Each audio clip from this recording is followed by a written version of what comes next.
Kasus tewasnya Brigadir J mendapat sorotan dari berbagai media asing. Sejumlah media di Singapura dan Malaysia turut memberitakan kasus tersebut. Di sisi lain, kasus tewasnya Brigadir J masih didalami oleh Kepolisian Republik Indonesia. Dua media berita asal Singapura, The Straits Times dan Channel News Asia terpantau ikut memberitakan kasus Brigadir J. Kemudian media berita The Star dari Malaysia juga memberitakan kasus serupa. Dikutip dari Kompas.com, The Straits Times memuat dua berita terkait kasus polisi tembak polisi ini. Keduanya ditulis oleh koresponden Indonesia Wahyudi Suryatmaja. Satu di antaranya mengungkap kronologi tewasnya Brigadir J dalam insiden baku tembak yang ditayangkan 18 Juli lalu.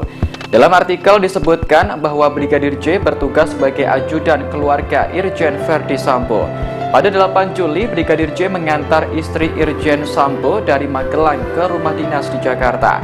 Setibanya di rumah, Brigadir J diduga melakukan aksi tak pantas kepada istri Irjen Sambo. Brigadir J disebut masuk ke kamar pribadi atasannya dan melakukan pelecehan serta penodongan senjata. Istri Sambo kala itu berteriak hingga didengar ajudan lainnya, yakni Baradae. Kedua ajudan lalu terlibat baku tembak hingga Brigadir J tewas. The Straits Times juga menyebutkan bahwa kasus ini baru diungkap ke publik 3 hari kemudian. Hal itu membuat Menteri Koordinator Politik, Hukum, dan Keamanan Mahfud MD berkomentar dengan menyebut kasus itu janggal. Sementara media Malaysia The Star memberitakan soal keputusan Kapolri menonaktifkan Irjen Verdi Sambo sebagai Kadif Propam Polri. Untuk sementara jabatan diambil alih oleh Komisaris Jenderal Gatot Edi Pramono.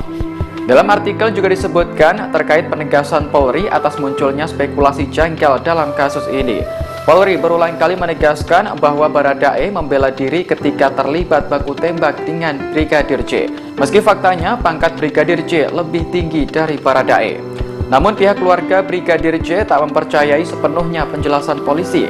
Pasalnya ditemukan sejumlah luka di tubuh korban seperti bekas penganiayaan. Akhirnya kasus ini dilaporkan ke Barreskrim Polri atas dugaan pembunuhan berencana. Lain halnya dengan CNN yang memberitakan soal CCTV di rumah Irjen Sambo yang rusak saat kejadian. Padahal CCTV bisa dijadikan alat bukti kuat untuk mengungkap kebenaran kasus ini.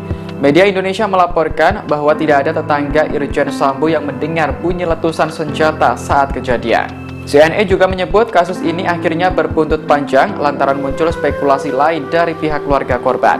Keluarga menduga tewasnya Brigadir J bukan murni akibat baku tembak.